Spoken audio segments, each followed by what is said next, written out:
ಹರೇ ಕೃಷ್ಣ. ಅಧ್ಯಾಯ 2 ಶ್ಲೋಕ 64.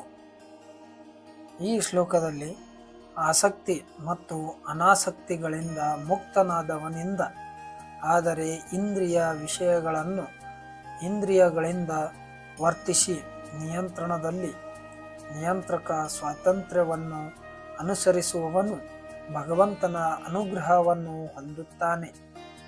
ಅನುವಾದ ನೋಡೋಣ ಬನ್ನಿ. ಆದರೆ ರಾಗದ್ವೇಷಗಳಿಂದ ಬಿಡುಗಡೆಯಾಗಿ ಸ್ವಾತಂತ್ರ್ಯವನ್ನು ಕ್ರಮಗೊಳಿಸುವ ತತ್ವಗಳ ಮೂಲಕ ತನ್ನ ಇಂದ್ರಿಯಗಳನ್ನು ನಿಯಂತ್ರಿಸಬಲ್ಲವನು ಭಗವಂತನ ಪೂರ್ಣ ದಯೆಯನ್ನು ಪಡೆಯಬಲ್ಲ. ಭಾವಾರ್ಥ: ಒಬ್ಬ ಮನುಷ್ಯನು ಯಾವುದಾದರೂ ಕೃತಕ ರೀತಿಗಳಲ್ಲಿ ಹೊರಗಿನಿಂದ ಇಂದ್ರಿಯಗಳನ್ನು ನಿಯಂತ್ರಿಸಬಹುದು. ಆದರೆ ಇಂದ್ರಿಯಗಳನ್ನು ಭಗವಂತನ ದಿವ್ಯ ಸೇವೆಯಲ್ಲಿ ತೊಡಗಿದಿಲ್ಲದಿದ್ದರೆ ಅವನು ಪತನವಾಗುವ ಸಾಧ್ಯತೆಯಿದೆ ಎಂದು ಆಗಲೇ ವಿವರಿಸಿದೆ.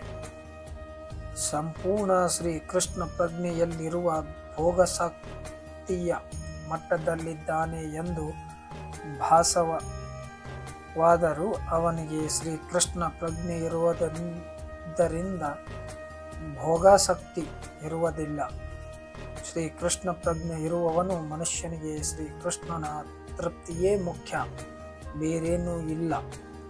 ಆದುದರಿಂದ ಅವನು ಎಲ್ಲ ಮೋಹ ನಿರ್ಮೋಹಗಳನ್ನು ಮೀರಿದವನು. ಶ್ರೀಕೃಷ್ಣ ಬಯಸಿದರೆ ಭಕ್ತನು ಸಾಮಾನ್ಯವಾಗಿ ಅಪೇಕ್ಷಣೆಯಲ್ಲ ಎಂದು ಭಾವಿಸಿದ್ದನ್ನು ಮಾಡಬಹುದು. ಶ್ರೀಕೃಷ್ಣನು ಅಪೇಕ್ಷಿಸದಿದ್ದರೆ ಸಾಮಾನ್ಯವಾಗಿ ತನ್ನ ತೃಪ್ತಿಗಾಗಿ ಅವನು ಮಾಡುತ್ತಿದ್ದದ್ದನ್ನು ಮಾಡಲಾರನು.